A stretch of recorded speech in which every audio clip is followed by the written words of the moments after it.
Hey guys, how's it going? Welcome back. So I went to North Bay today to Long McQuaid, my lovely candy store for my gear. And I've been looking for basically a busking amp, something battery powered, can put a mic in it and the guitar. And there's a lot of choices out there. However, choices were kind of limited in store, of course, but also when I started looking, thinking back to about what I've seen online on their website and prices, and comparing this one, this is the Traynor TVM15. I compared it to a Fender one, and I was first looking at the Fender one because I thought, well, you know, 140 bucks ain't bad, and this was actually on for $229, normally $240, so I actually got a good deal on it. Good deal either way, but trying out the both of them, the Fender had a chorus availability on the guitar side, where this one doesn't, and that's fine because I do have a pedal board and so on and so on, so who really cares, right? But I was also listening to the two of them quality of sound wise. Both are 15 watts, but this has got a much larger cabinet, and it's got a separate woofer, separate tweeter, and a ported enclosure. All the Fender had to offer was just a 6-inch speaker, so it's kind of like, you know. And this one, of course, you can use it as an on-stage monitor as well. Plus, it has the built-in mount for putting it on a stand. And I was going to buy a stand, but they didn't have a small one in stock, and I didn't want a big, huge thing that, you know, goes way up in the air. So I looked at their website when I got home, and for about 55 bucks, I can pick myself up what they call a mini stand, which is all I need to do with. I haven't really done a whole lot of this whole busking deal thing in my life, but I want to get into things a little bit more and do that sort of stuff, and for that you need battery-powered portable amps, especially when you don't have hydro nearby. So we've got a Yorkville paper of some sort here. The Yorkville Sounds Green Commitment. Ecological stuff. Awesome. So anyways, no battery power offered on the Fender. It did sound good though, so if you are looking at a more budget price, the Fender would be something to look into. And I think it's a pretty good buy. Especially if you're also looking at, you don't mind being just plugged into hydro, and you do still have the microphone access, which is great, and you will have that chorus effect feature if you want chorus on your guitar, because that actually makes the guitar sound a lot better for some things. But anyhow, if you want some more serious type of gear, well, that's when you want to look into the Yorkvilles. They're a little bit more of a serious machine. And not much difference in price. I mean, $220 versus $140, it's only like $80 more. But then you're also getting, in the Traynor, a more professional system. And a really outstanding warranty, actually. This thing, they have what they call a 2 to 10 year warranty. 10 years on the cabinet, enclosure, 2 years on the main unit, and of course with the Long McQuaid performance warranty you get the automatic 2 years, and even my battery is covered, so it's like great, and I can also renew that warranty for the next 100 years as well, and I'll never have to buy a battery. But if you did have to buy a battery because you bought this and it was not from Long McQuaid and they didn't offer you a warranty extra on top that would cover that, the battery is only 60 bucks to replace. So it's actually not bad. So anyways, so you've got your carry handle here, which is great. You got feet down below, feet here, so you can set it up 2 different ways, which is kind of nice. On the side here, that's these are apparently a standard size for the poles, so you can use any of the speaker stand jobbies you see on like regular PA systems. So that mount is there. On here, of course, you've got your line out, which you can go into your main PA with, or join another one of these together, which is kind of cool. Treble, mid, and bass. These controls are only for your instrument going in. You've got a volume control if you're going to run like an MP3 player or whatever with your, or like CD player, whatever, with left and right stereo. You've got a master gain control here for your instrument with your input. And then of course you have an XLR TRS combo input for your microphone. And it has its own separate gain, and it has a tone control. That was a feature you wouldn't have gotten on the Fender, was no tone control for it. It only had just a volume only for the amp. And so it's kind of like, when you start thinking about this stuff and the extras you're getting for a few dollars more, the Traynor definitely is the way to go. Like I said, if you're also looking for a more professional setup over the little Fender amp, then this would be your way to go. You know, and you can plug an electric guitar into this or an acoustic, same as the Fender. It could run both. Not a big deal. But this offers much more and more what I'm after too. And of course the battery is somewhere in here. I have no idea where, not that I care, because when you do get the battery replaced, they do say it has to be serviced by a service center. You've got your power supply that comes with it. Now the power supply also doubles as a charger. So there's a little charge indicator light here beside the power input. When that light goes out, your battery is charged. Over here you've got 3 lights for your battery level to tell you how much power is actually left in your battery. So I don't know how much of a charge is actually in this right now, but let's fire it up. And we've got 3 lights green to go, so they've already got this charged up. This was a unit that was, I wanted to do an unboxing, so we repackaged it. So just so you know, this one was set up on the floor on display, and so this is the actual one that I did try out. So let's get a guitar going here, and we'll try the guitar out. So this is going to be actually line out, yeah, input to instrument. So we'll turn that down. Get that out of the way. We'll grab an acoustic.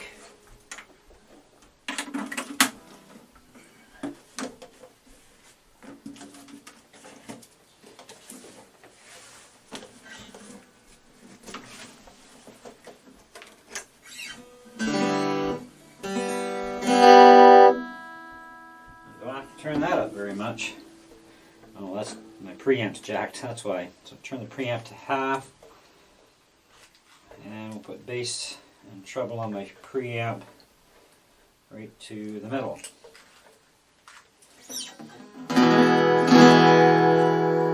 So just so you can hear the difference, this is without it being amplified.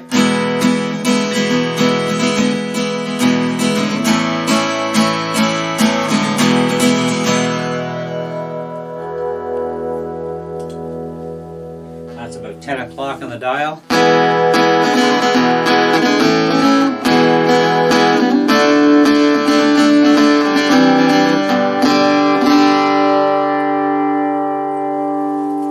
So let's throw some extra bass in there, pull the mids back a bit.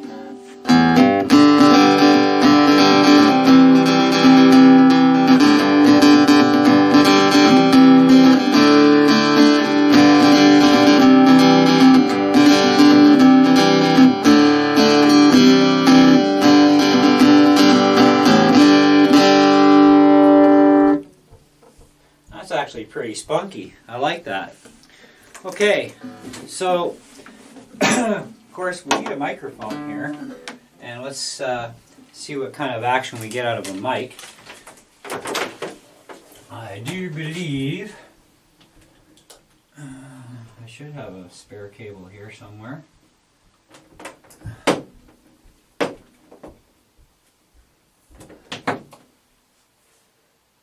That's amp cables. Now I never did try out the microphone portion of this. at the store, so I don't know how it's going to react. Let's plug into the TRS jack, and I'm going to grab my Shure mic off of this one here.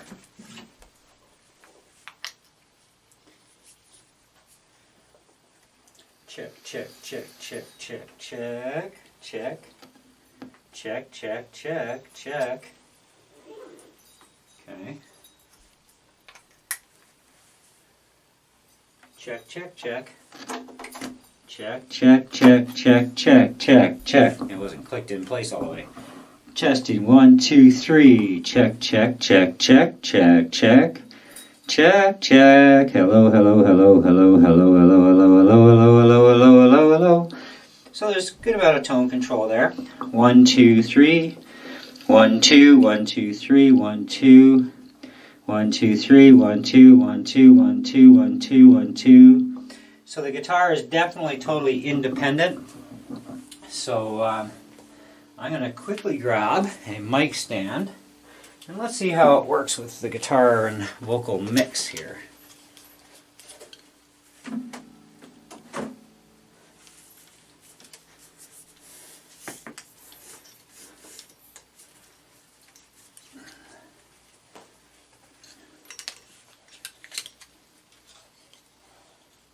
Check, check. Check, check. Whoop. Check, check, check. 1, 2, 1, 2, 1, 2.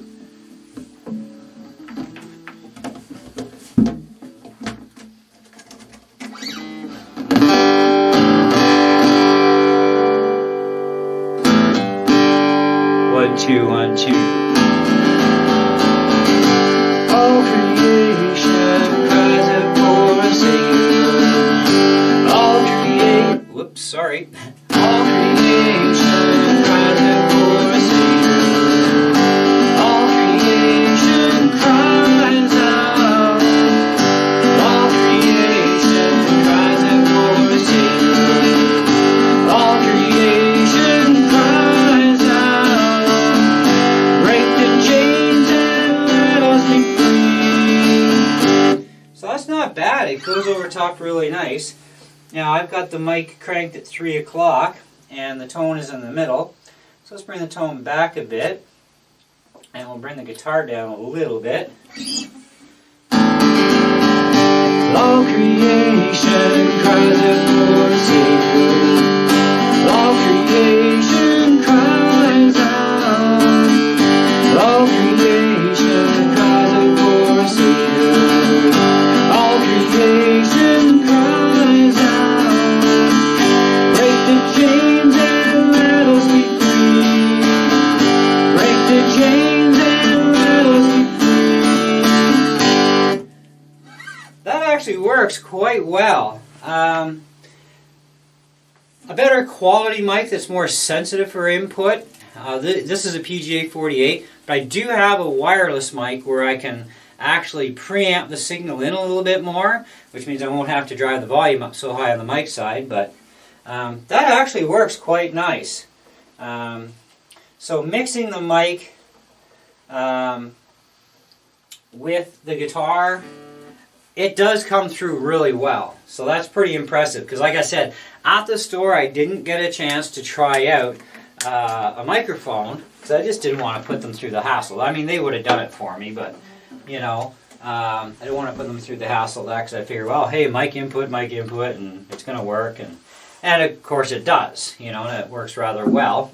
So that's actually a pretty good sign there. Now, to get effects on a microphone, generally singers should have some reverb on their voice.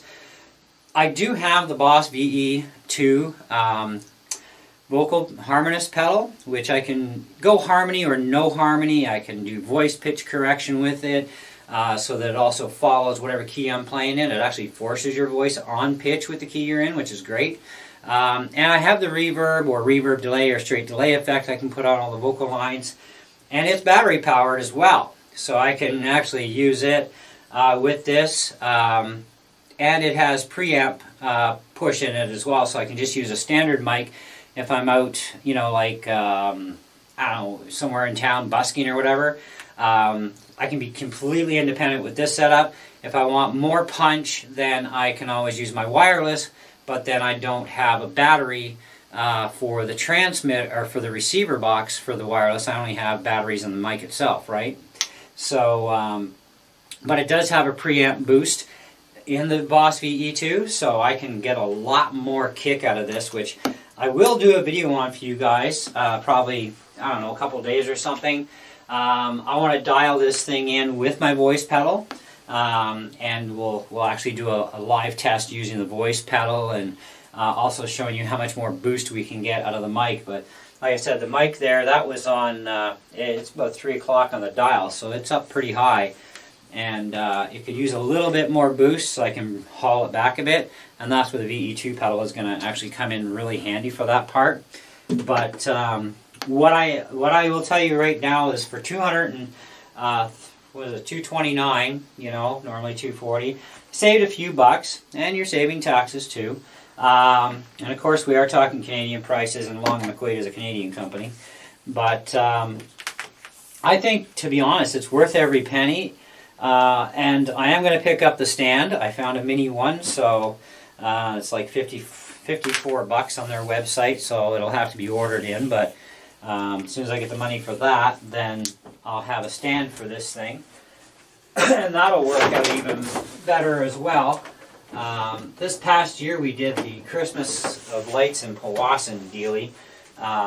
And we had our own amps and that from the church, which was fine, but something like this I really like the idea of for that sort of thing. And you know, if I want to busk at the markets or whatever, I'll be able to do that. Now this is also the power supply here that comes with it, and it's a 2000, what's it? That's 2000? Yeah, 2000 milliamp, 15 volt. Yeah, so it does have its own specific power supply for it. It does, like I said, it comes with it. Let's take a look at our back panel here. Yeah, our LEDs are all still fully lit. We're good to rock for who knows how long. The only thing that disappointed me about this was reading through the manual. I haven't opened the manual that comes in the box, but I read that, I think there's one in the box. No. Well, the Fender one I read. This one doesn't have a manual with this amp. That's kind of odd. But there is a manual online that I did read for this amp, so you can actually download the PDF. It doesn't tell you as far as, you know, how long does it take to charge the battery. It doesn't tell you how long your runtime should be, basically. But the battery, and because of the way the circuitry is and the class of power system it is, you should get quite a few hours of runtime out of this without any hassle on the battery, is what they've told me. And I am going to be putting that to the test down the road to see what kind of life I get out of it. But even the manual doesn't tell you. It doesn't tell you how long. It just says when the red light goes out, your battery is charged, you know. And they say even if you're not using it that much, recharge it once a month to keep the battery healthy, you know, so top it off once a month, keep the battery good and healthy. Never store it discharged, so they say whenever you're done playing, then, you know, shut it down, plug it in, let it charge itself up, and then just take it off the charger when it's done and you're ready to go again, you know. And so it's some pretty good, you know, easy common sense stuff, you know. As far as how an electric sounds, because then this way we can, you know, eliminate some of the acoustic guitar part of it in the room here. Let me just grab my Fender.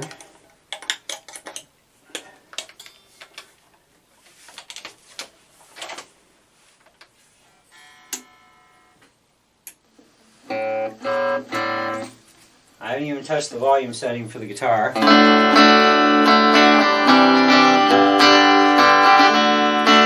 Really clean.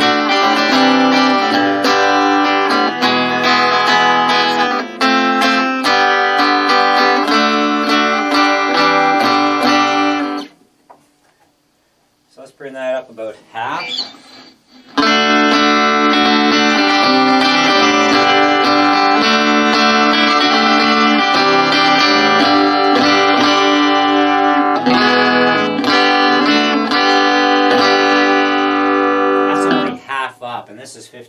that. So it can get obnoxious, and it's clean.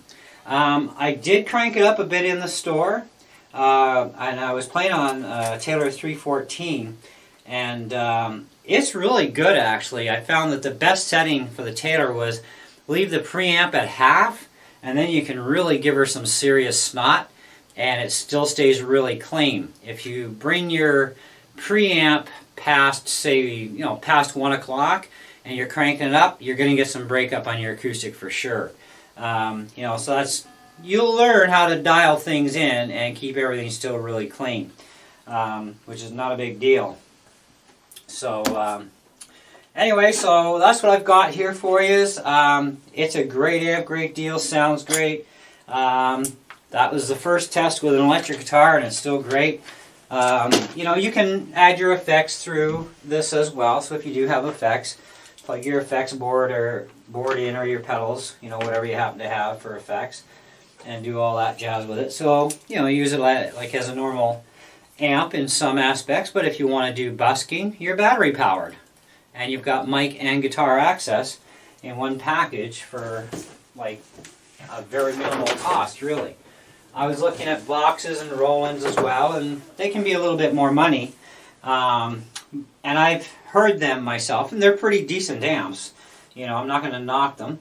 And, it's all in the features you're after too, and, sound quality is a big thing. This is a much bigger cabinet too than the Fender, and it is ported out the front. You've got your 2-inch tweeter, 6-inch main driver, The biggest thing I liked about this was the fact that it could be pole mounted. So you can put it on a pole stand and get up and over your audience and, type of thing. And so a lot of benefits there. It's a pretty nice unit. So for you star rating people, I'd really put this at a really super solid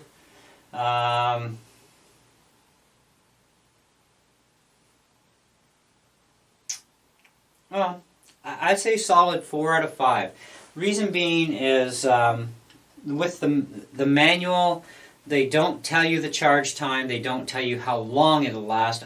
All they tell you is that when the red light goes out beside the power connector for the charger, is charged. When you're dead, well, you're dead. Your battery is going to be like in the red zone type of thing. So they really don't give you even average times. Like if you look at something like the Katana Mini, online specs will tell you that you should get about 9 hours of playtime out of this thing, depending on the batteries you use, or 7 hours. I've gotten well over 9 hours on this with Duracells, and it's still kicking actually.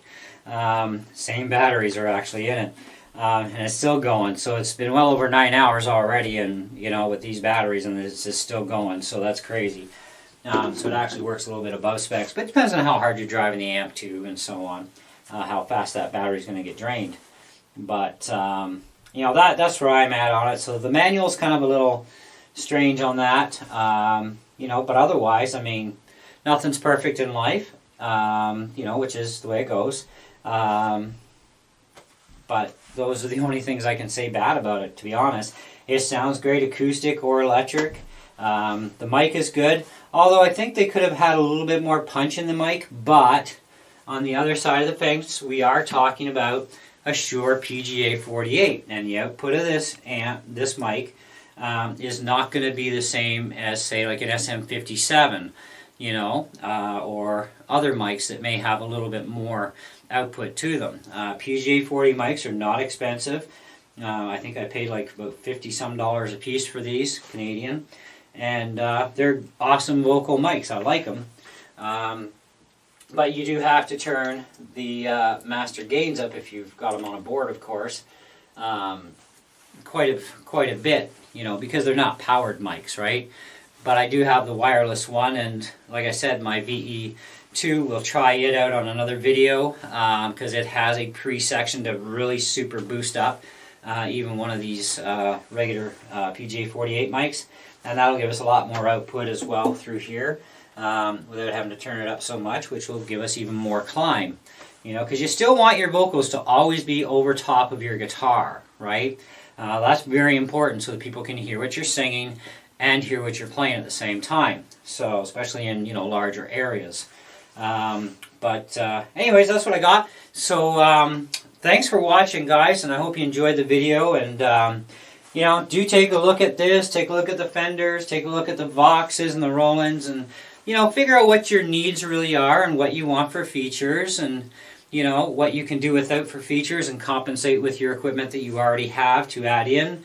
And I think you'd be just great, and it'll work out for you. So, anyways, catch you later. Ciao.